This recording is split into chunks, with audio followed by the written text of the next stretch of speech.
What's going on, guys? We got this. I'm doing sort of a review slash unboxing. More of a look back in time on some X-Men movie figures. I got 3 total figures that I want to look at. They're all in their original boxes. Um, I don't really think I want to open this guy, so I'm probably just gonna review it from inside the box. So as you can see here.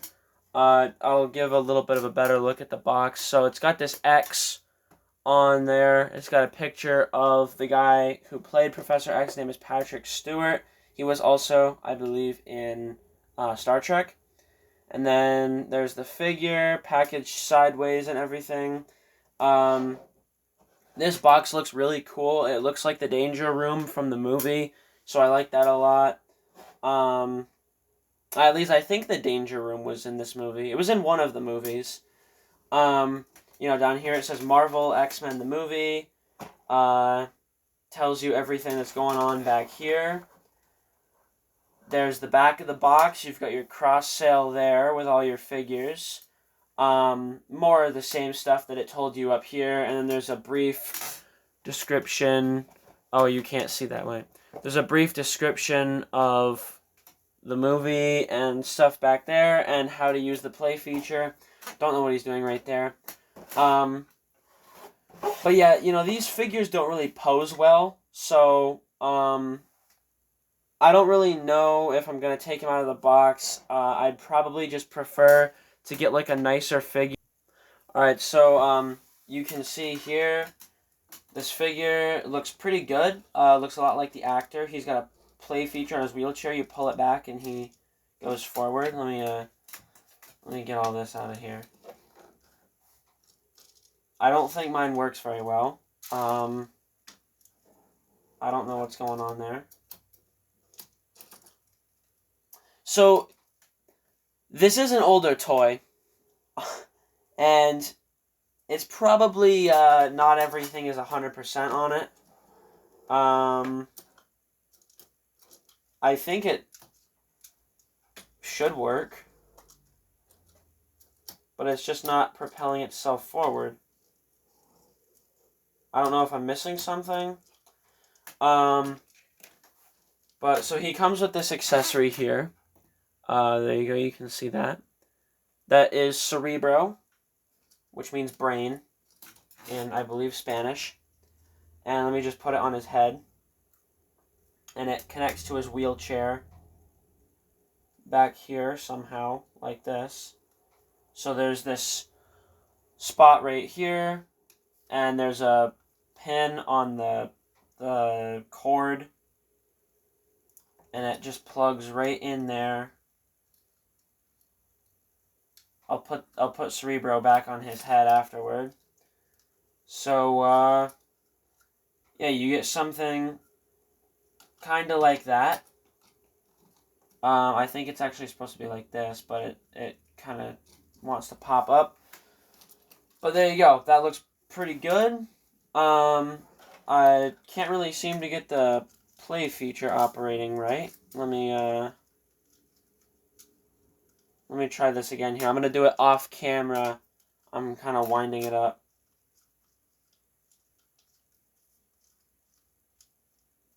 There's like no resistance to the motor at all.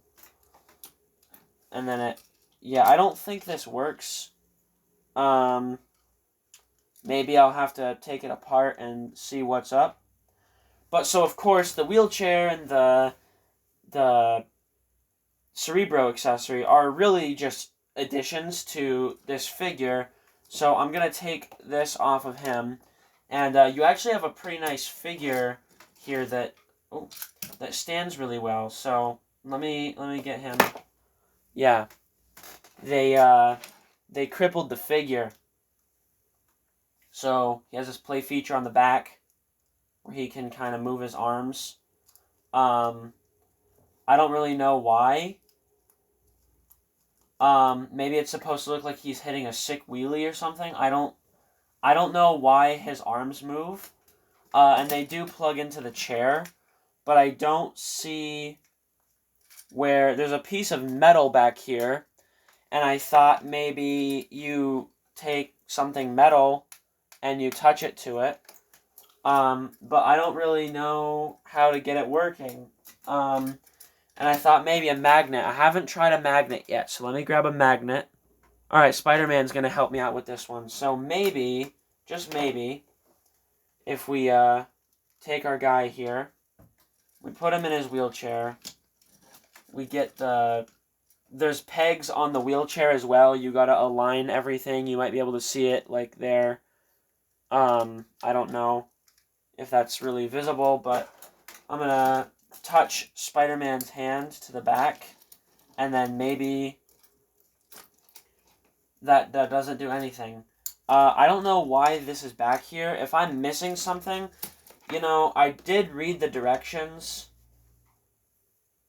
It says, connect Professor X to the wheelchair using the 3 plugs and holes on his back and on the seat of the wheelchair. Then you plug both cables from Professor X's Cerebro helmet into the holes in the back of the wheelchair as shown. Oh wait, that was step 3. You position him in the wheelchair, and then you go to step 3, which I just read. And then you pull the wheelchair back and allow the wheels to drag. Now, I just knocked over my Germans. Now, I am just going to say that it doesn't work because this thing is very old. And I don't expect these kinds of things to work properly. I recommend this for any fans of the movie. This is way better than anything Hasbro did because toybiz actually had the guts to do this. So that's pretty incredible. That honestly, it's like lore accurate, but it's one of those things where it's like I kind of wish maybe he did have articulation because it would be a good like suited body. I do like the build of this figure. It looks very good. That's all there really is to say about him, though. I mean, there's not a lot else to talk about. It's Professor X. Looks a lot like him. Looks a lot like him, actually. And yeah, I mean, that's really it. So I have this next set here. So this next set I have here, it's actually a 2-pack. This is the last set that I have, but you've got Hugh Jackman as Wolverine. Oh, wait, you can't see that. Hugh Jackman as Wolverine and Anna Paquin as Rogue. Well, actually it says as Logan, but it's the same guy. Spoiler alert. So this is, of course, in case you didn't know, from X-Men the movie. toybiz made this. Again, looks very similar to the previous box. 1X this time, not 2. The back of the package is honestly might be one of the craziest things I've ever seen. There's a scene in the movie where Wolverine is having a nightmare, and Rogue, being the very kind person that she is, goes to check on him to see if he's okay, and he stabs her in the abdomen and almost kills her with his claws. Again, spoilers if you haven't seen the movie, sorry. So this set kind of recreates that. We won't be seeing that today because I just knocked over my Germans again. I really don't want to open this one in particular because I paid a little bit more for this one. Well, actually, I got a deal on the 2 of them, but out of the 2, this one was the more expensive one. And I just think, these figures are both pre-posed, so really, like, what's the point of opening it? This is a big box.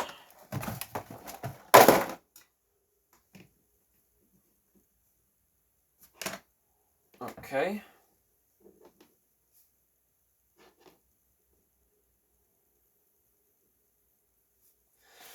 Alright, so, as you can see here, we got the figures out of the package. Already, I'm gonna be honest, I have no idea how Rogue is supposed to stand.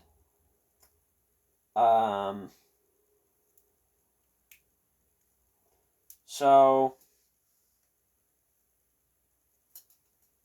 her feet are on different levels, if you can maybe see that. So I could try. She can maybe stand like this. There we go. That's how you're supposed to stand. That's really good for your hips and back. So, as you can see, we got these two figures out of the package. I will say, definitely a downgrade from the professor here. This figure is way more posable and functional than these figures. So, Rogue here, I'll start with her.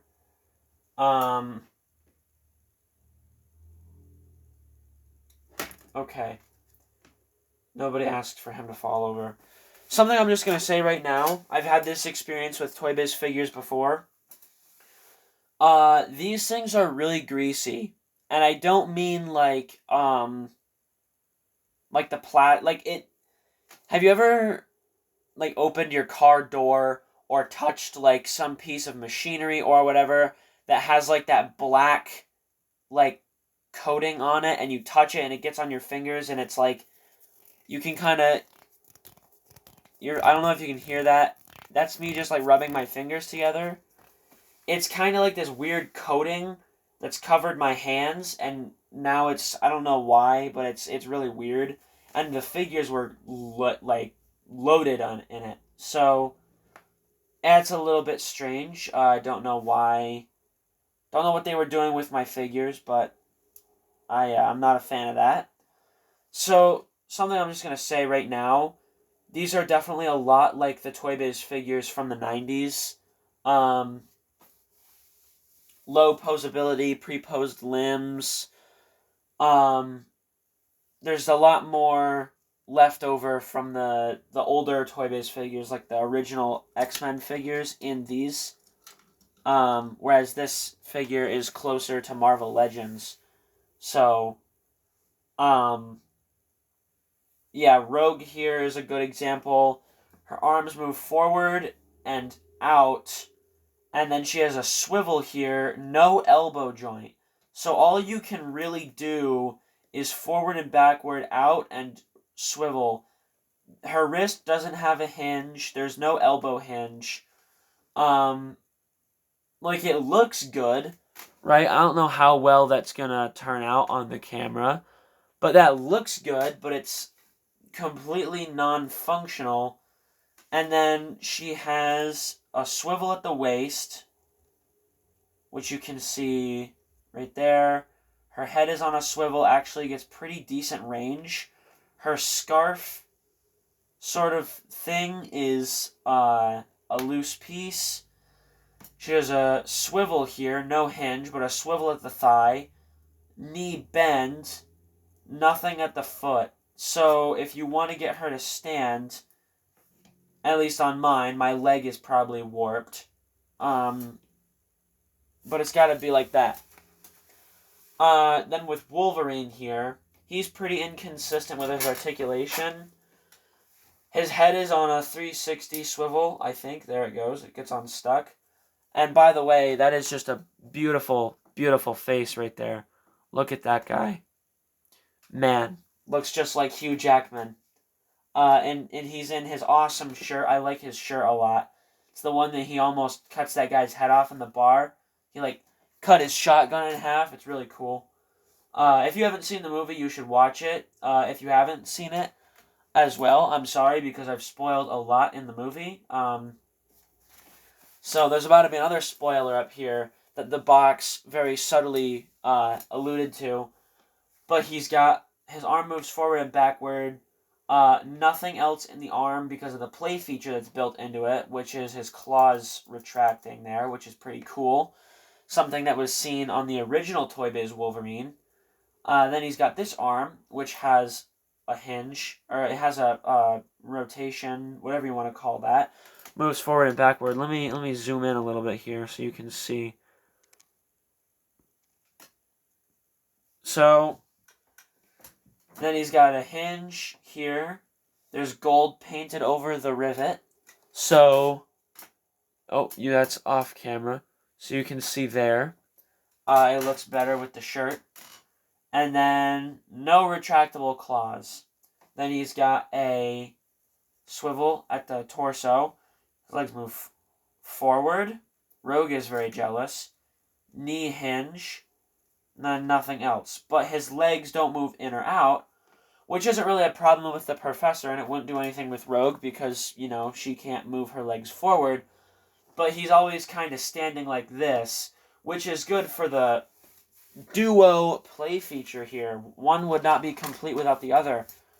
So Rogue, he's sleeping, right? So we're just going to pretend like he sleeps like this.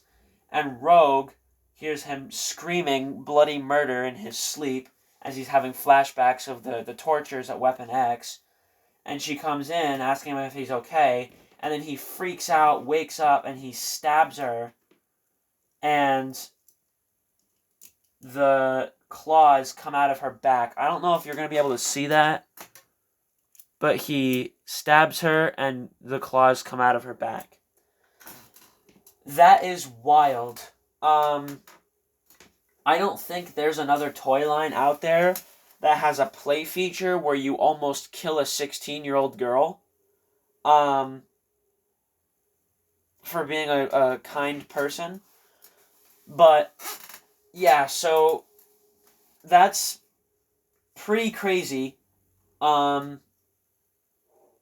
So yeah, I don't really have anything to say about that. There's not a lot else to break down with these figures. Rogue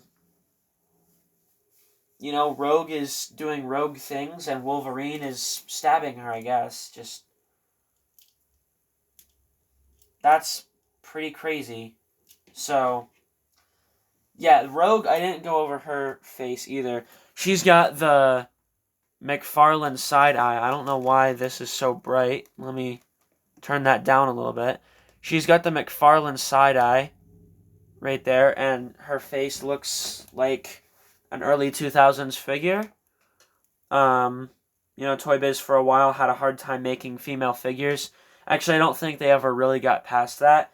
The Jean Grey from this line actually looks really good. The head sculpt. So that's a figure that I want to get. So I'll probably leave that one in the box too if I get it. But yeah, it's really all I have to talk about with these figures. That's the trio right there. I have another Wolverine, but he's somewhere and I don't really want to go looking for him. But I figured I could, because I have a couple other things I wanted to show off. I'm sure you've noticed this guy. I actually know if that's in frame. Yep. Notice maybe this guy. This is the Mafex Captain America and the Winter Soldier Captain America figure. With some Marvel Legends accessories because I didn't buy it new. So I just wanted to kind of compare, which sounds kind of stupid, but I think it's cool. One of the reasons I like looking at these figures, and I actually do enjoy these things. I like having old figures like this, weird things that don't really belong anywhere anymore. I like having them because it's kind of a cool little piece of action figure history. This came before Marvel Legends, so it was like the progression was like these figures, then like this figure, then something, if he wants to stand, there we go, then something like this figure, and then something like this figure, and then, something like this figure. I'm going to try to not knock anything over as I'm pulling him down. And then we get something like this figure, and then those guys fall over, and then can't win.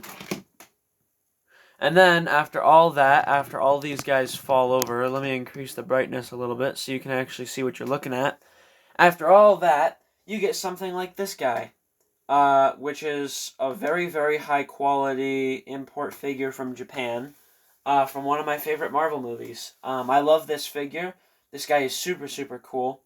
And yeah, I mean, there's not a lot I can say about it, honestly, other than I'll move these guys out of the way so that I can properly display this figure's awesomeness. Not a lot I can really say about it, honestly. It's a really, really well-made, highly articulated figure. There's a lot of little things I like about it. The elbow joint is also kind of on a ball, which you can see there. So you can kind of move it around without moving this hinge. So it allows for just a little bit of extra posability. The head moves up nicely. The legs drop down, move forward, all that. Mafex, they always make incredible stuff, and this is definitely one of their better figures that they've made, at least I think for the Marvel movies. Captain America and Winter Soldier have some of my favorite designs in the Marvel movies because they don't look super overstimulating with all the detail and stuff. It's just what it's gotta be, you know, and I like that about this. So, and this figure captures that very well. He did come with some extra stuff, but this video isn't about this figure. I just wanted to show him off. And also this guy, which is probably, out of all the import figures I have, one of my favorites. I got him very recently. Actually, I got him with these figures here. This is the Sentinel Fighting Armor Captain America. This figure is crazy cool. I love this thing. The legs, torso, neck, and I think forearms are die cast. It looks really, really good. Just gonna put him sort of closer to the center so you can see that. This thing looks super good. Everything is shiny and metal looking.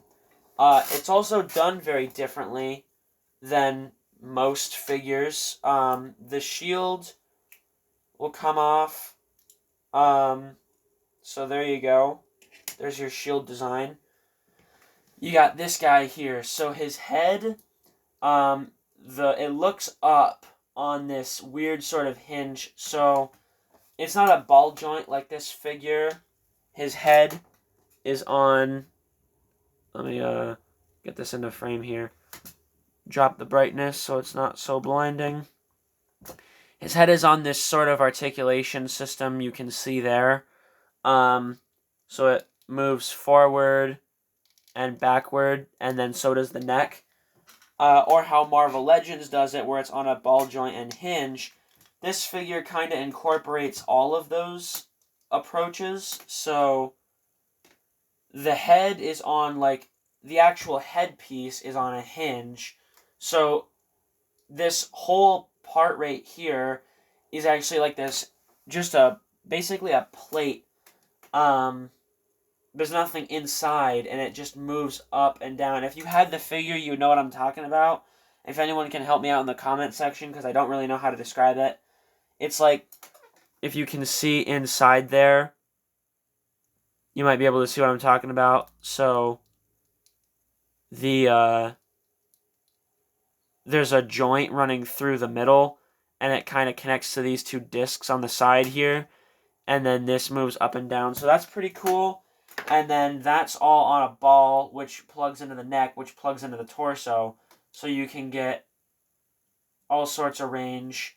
And the arms are on this sort of like ball joint system. Everything in the arm moves pretty similar to how it does on most other figures now. Double ball joint, you've got the wrist hinge, kind of like a Revel Tech sort of setup there. Typical import figure, you've got multiple joints in the torso. So it moves back and maintains the design, and then it moves forward and maintains the design. You got a swivel up here so that no paint gets messed up here. And then I yeah, nothing else moves anywhere else. The legs are a little bit tight. They move forward, and then this thigh piece here can be pulled out for extra range. And then when you want to get the figure back into a neutral position, you just slide it back in. Double jointed knee, ball jointed, or no, this is another sort of Revoltech type joint. It's like a peg with a hinge and then another peg. And then that has a rocker, so it kind of moves like that. And then it's got a toe joint. So this thing is really, really cool. I just kind of wanted to show this off in a video, and this seemed like, the best video to show it off in. So there, you can kind of see these figures compared to these figures. Of course, not in any way a fair comparison. These guys are more like toys, and these are like collectible works of art. But I like these a lot, actually. I like these figures a lot. They're kind of like a movie that you watch that's like bad, and you enjoy it because of how bad it is. And yeah, that's really about it. I'll see you in the next one.